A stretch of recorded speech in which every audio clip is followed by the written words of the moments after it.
have excavated down. They put a drill down, and I believe it was 30 meters that they went down. Egypt's deserts are littered with marvels, but buried 50 feet beneath the sands of Abydos lies a structure that seems to defy everything we thought we knew about ancient engineering. 17 monolithic granite pillars, each weighing up to 100 tons, rise from a waterlogged chamber so precise, so enormous, that modern engineers still struggle to imagine moving them with Bronze Age technology. There are no inscriptions, no carvings, no sign of who built it or why. It is the Osirion, Egypt's most impossible structure, the 100-ton underground temple that no one can explain. But we'll take a shot at it today. Let's start from the beginning. The discovery of a buried enigma. In 1902, British Egyptologist Flinders Petrie arrived at Abydos. He wasn't chasing myths. He was mapping history. His attention was focused on the grand mortuary temple of Seti I, a ruler of Egypt's New Kingdom who reigned around 1290 BCE. The temple itself was no mystery, richly decorated, covered in hieroglyphs, aligned with known traditions. But then came the anomaly. Behind Seti I's temple, Petrie's team began uncovering a deep depression filled with silt, debris, and centuries of accumulated sediment. What initially appeared to be nothing more than a flooded trench began to reveal stone. Massive stone. Blocks far larger than what was typical for New Kingdom construction. As excavation continued, the scale became undeniable. This wasn't an extension of the temple, it was something else entirely, something buried so deeply it had been forgotten by time itself. By 1903, as more of the structure emerged, the full picture began to take shape. A rectangular hall, roughly 30 meters long and 20 meters wide, about 100 by 65 feet, cut deep into the earth. At its center, a raised platform surrounded by a channel of water, and rising from that water, like pillars in a drowned world, stood monolithic columns of red granite, each carved from single blocks, transported from Aswan over 300 miles to the south. The first shock wasn't the size. Egypt had built big before. It was the feeling. There were no vibrant wall carvings, no painted gods, no long hieroglyphic inscriptions declaring the glory of a king. The central chamber was stark. So what was this? Even during excavation, the structure resisted being fully revealed. Groundwater seeped in continuously, filling the lower levels. Pumps were used, trenches dug, but the Osirion, as it would later be called, refused to stay dry. Its floor sat deliberately at or below the natural water table. This wasn't poor planning. It was intentional. The structure had been built to exist in water. For Petrie, this raised immediate questions. Egyptian temples were typically constructed above ground, elevated, dry, and oriented toward processions and sunlight. This was the opposite. Sunken, submerged, and hidden. It didn't function like a temple. It felt sealed off. As more debris was cleared, the construction details became clearer and stranger. The walls were formed from enormous limestone blocks, several meters long. The granite pillars, positioned with remarkable regularity, stood upright with minimal deviation. Even by early 20th century standards, the precision was impressive.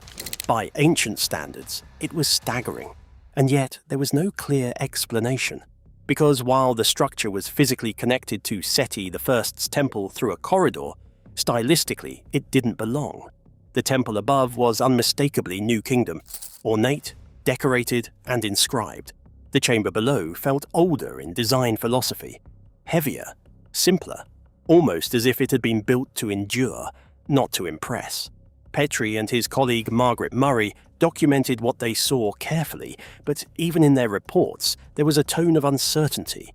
They attributed the structure to Seti I largely because of its location. It sat within his complex. It was connected to his temple. But this logical conclusion didn't erase the discomfort. Because the Osirion didn't behave like a typical addition.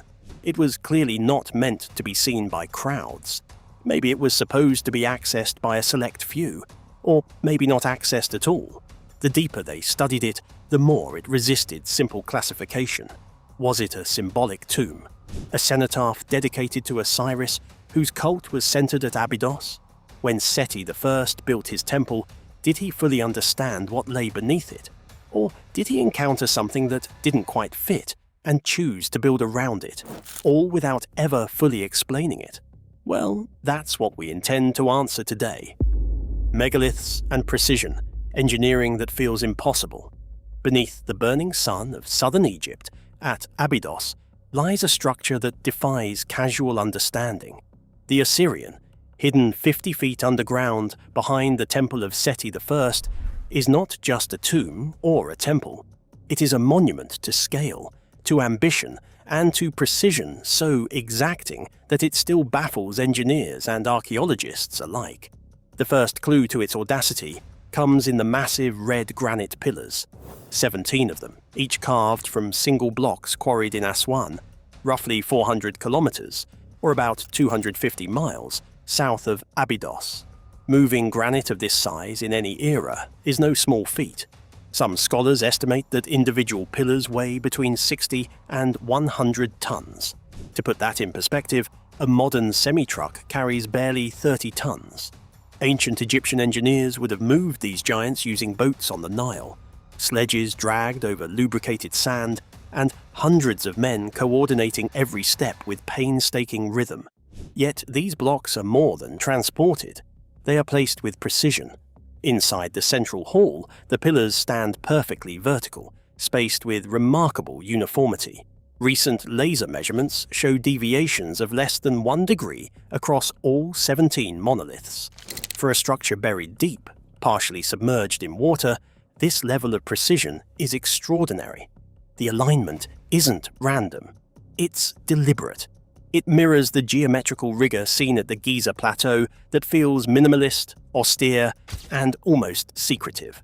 Some argue the answer lies in symbolism. After all, Abydos was the center of the cult of Osiris, a god associated with death, rebirth, and the underworld. In Egyptian cosmology, water represented the primordial chaos, the Nun, from which all life emerged. The Osirion's design begins to make sense in that context. A central platform surrounded by water deep below ground. Not a public monument, but a symbolic landscape, a recreation of creation itself. But even if the purpose was spiritual, the execution remains staggering. Every block had to be quarried, transported, measured, and lowered into a confined space with exact positioning. There was no room for correction once a 70-ton stone was set in place. No cranes, no steel cables. The Osirion doesn't shout its mystery. It lets the numbers do it. 17 pillars, up to 100 tons each, transported over 400 kilometers, set within millimeters, holding steady for over 3,000 years in a flooded chamber beneath the earth. Seems impossible, doesn't it? It does make one wonder how far ancient Egyptian engineering really went, and whether we've fully caught up to it, even now. Old Kingdom echoes in a new kingdom world.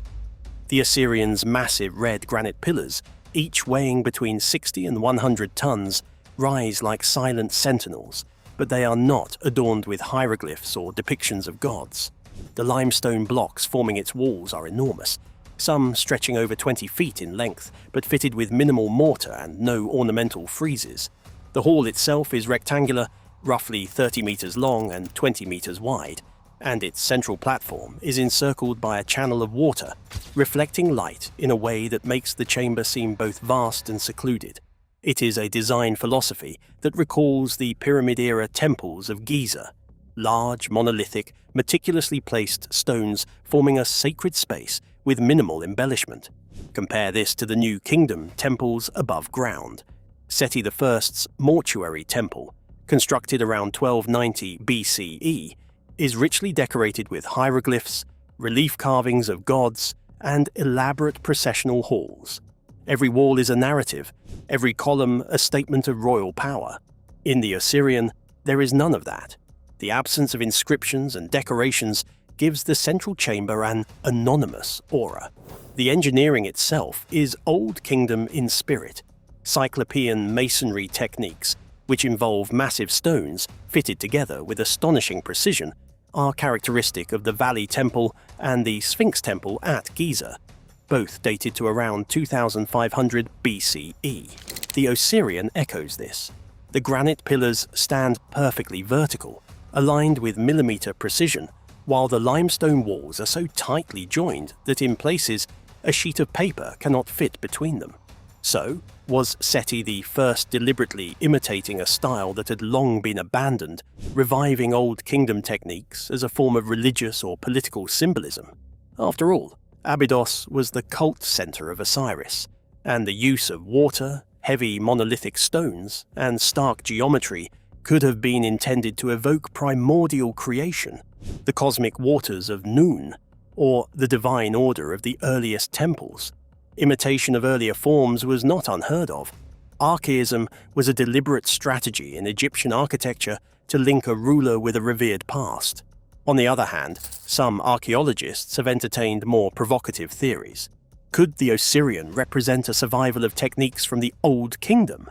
Let's dig a bit further. Lost antiquity, hidden builders, and advanced knowledge. One popular suggestion is that the structure may predate Seti I by more than a millennium, suggesting an Old Kingdom origin, between roughly 3000 and 2500 BCE, at the very peak of Pyramid-era ambition. The idea first gained traction because of the hall's construction. Massive granite pillars, quarried in Aswan and transported more than 400 miles up the Nile, rise in perfect verticality. They are monolithic, each weighing between 60 and 100 tons. Surrounding them, limestone walls and floors are composed of massive blocks, some exceeding 20 feet in length, fitted together so precisely that laser measurements reveal deviations of less than a centimeter across entire joints. Such precision is extraordinary even by modern engineering standards.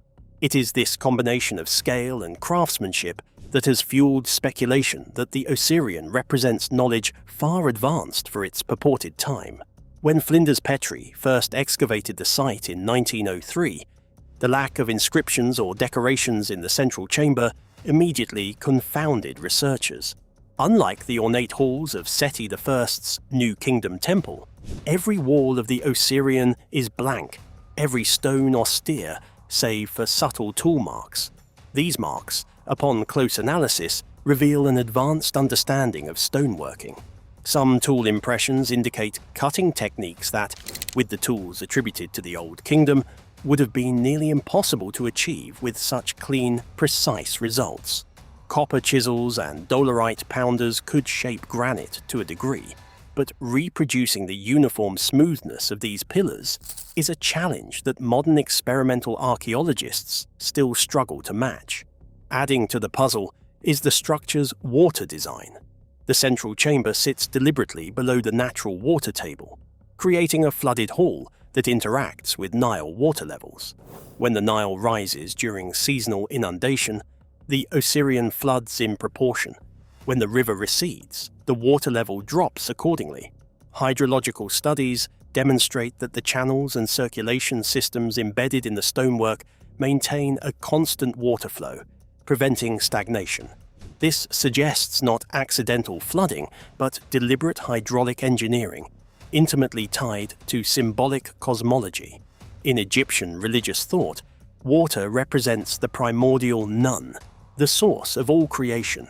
The central platform in the Osirion, surrounded by water, echoes the myth of Osiris, symbolizing death, rebirth, and the first land to emerge from the chaos of creation. The implications are staggering. If this hall indeed originates from the Old Kingdom, then the builders were achieving feats of construction and hydraulic design previously thought impossible for that era. Transporting enormous Aswan granite blocks over hundreds of kilometers, lowering them into a flooded pit, and aligning them with millimeter precision would require sophisticated logistics, a deep understanding of material properties, and meticulous planning. In other words, the Osirion's creators were not merely laborers. They were engineers and planners operating with knowledge that challenges our assumptions about ancient Egypt. Yet, the timeline complicates matters. Seti I, reigning around 1290 BCE, built his mortuary temple above this chamber. Radiocarbon dating of organic materials trapped in the mortar suggests Old Kingdom era dates, 3000 to 2500 BCE, which predates Seti I by over a millennium. Some scholars believe that Seti did not construct the Osirion, but rather rediscovered an ancient structure buried by centuries of silt and human activity. Excavations around the chamber show layers of sediment containing artifacts from the Old Kingdom, Middle Kingdom, and early New Kingdom. The lack of inscriptions in the hall adds another dimension to the theory. Most Egyptian monuments boldly declare ownership, and possibly somewhere where people would come for healing purposes at a much later date. I mean, the water rises up from the water table, often to the point of erasing previous names. Yet the Osirion offers none of this. The connecting corridor to Seti I's temple contains inscriptions, but these do not claim construction of the hall itself. They speak only of revealing or opening the Osirion for ceremonial purposes. Scholars argue that Seti I may have recognized its antiquity and deliberately preserved the hall, integrating it into his complex while leaving its anonymous core intact. Still, the most debated aspect remains the tool marks and precision of construction. Detailed surveys have identified linear grooves in granite that suggest the use of saws or abrasives capable of cutting harder than copper alone. Some holes and channels indicate drilling techniques that are difficult to reconcile with known Old Kingdom tools. Experimental archaeology has shown that copper chisels with sand abrasives can replicate many of these marks, but not all. The Osirion seems to require a level of consistency, smoothness, and geometric planning that pushes the limits of what we attribute to early Egyptian craft. But is it indeed impossible to construct as it appears to us? And did Seti I discover it purely by chance? Let's dissect the claim under a critical lens. Exploring the reality. For decades, speculation has swirled around Osirion.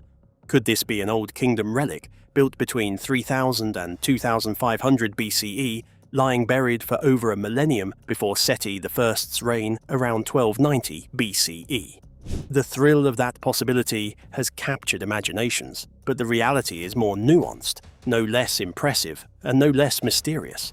To begin with, there is no confirmed evidence in peer-reviewed literature that dates the Osirion before Seti I's time. Radiocarbon dating of organic matter in mortar and sediments provides ranges, but these are often influenced by residual materials and later contamination. While some researchers have cited Old Kingdom-era stylistic parallels and the sheer size of the blocks as suggestive of a much earlier origin, definitive proof placing the structure before 1290 BCE simply does not exist. Archaeology, in this sense, is conservative. Extraordinary claims require extraordinary evidence, and the Osirion has not yet met that threshold. What makes the hall feel ancient is not necessarily chronology, but design. Egyptologists point to a practice known as archasing, in which New Kingdom builders intentionally invoked older architectural styles. The Osirion's massive monolithic pillars, minimalist decoration, and cyclopean stonework echo the temples and valley complexes of Giza, constructed around 2500 BCE. Yet Seti I and his architects were fully aware of these older forms and deliberately recreated them. This was not accidental. Archasing served both aesthetic and religious purposes. By echoing the architecture of the Old Kingdom, Seti I tied himself to the grandeur of Egypt's earliest monumental builders and the divine authority they represented. It was a strategy of continuity, a bridge across centuries. The engineering feats of the Osirion are also extraordinary. They appear impossible to us, but are they? Well, experts agree that the granite pillars, quarried from Aswan, some weighing up to 100 tons, were transported roughly 400 kilometers up the Nile using boats and rafts. Once on site, teams of laborers employed wooden sledges, ropes, and lubricated sand to drag them into position. Sliding massive stones over prepared ramps is a method documented in tomb reliefs and experimentally replicated by archaeologists. The limestone walls and floors, composed of blocks weighing 30 to 50 tons or more, I've just been pointing out that there's this corner block down here, which is part of the actual full top roof. were cut using copper chisels and dolerite hammers, sometimes with sand abrasives to smooth surfaces. What is particularly striking is the precision of placement. Laser surveys show pillars aligned within less than 1 degree of vertical, and walls fitted so tightly that gaps are often smaller than 5 millimeters. Modern engineers marvel at this level of accuracy, and experimental archaeology has confirmed that such precision can be achieved with patient, systematic effort rather than unknown technology. There is no need to invoke mysterious lost tools or advanced knowledge outside what the Egyptians themselves were capable of. The ingenuity lies in planning, coordination, and understanding of materials. The Osirion's water features further reinforce its sacred atmosphere. The hall sits in a deliberate depression, partially below the water table, and channels are cut into the stone to allow circulation, preventing stagnation. This design aligns with ancient Egyptian cosmology. Water represents the primordial nun, the source of life and the medium of creation, while the central platform evokes the Ben, the first mound to emerge from the chaos. Even without extraordinary claims, the Osirion remains one of Egypt's most compelling monuments. Its builders were skilled, deliberate, and deeply knowledgeable, creating a space that bridges engineering, ritual, and symbolic meaning. The hall feels ancient because it was designed to feel ancient. Its precision, its water system, and its minimalist aesthetic all contribute to a narrative of mystery that invites wonder. Well, that's it for now. Thanks for watching. Did you like this video? If you did, please consider liking, dropping a comment, and hitting the subscribe button so that you don't miss out on our new uploads. Also, don't miss this video you see on your screen right now. It's truly unbelievable.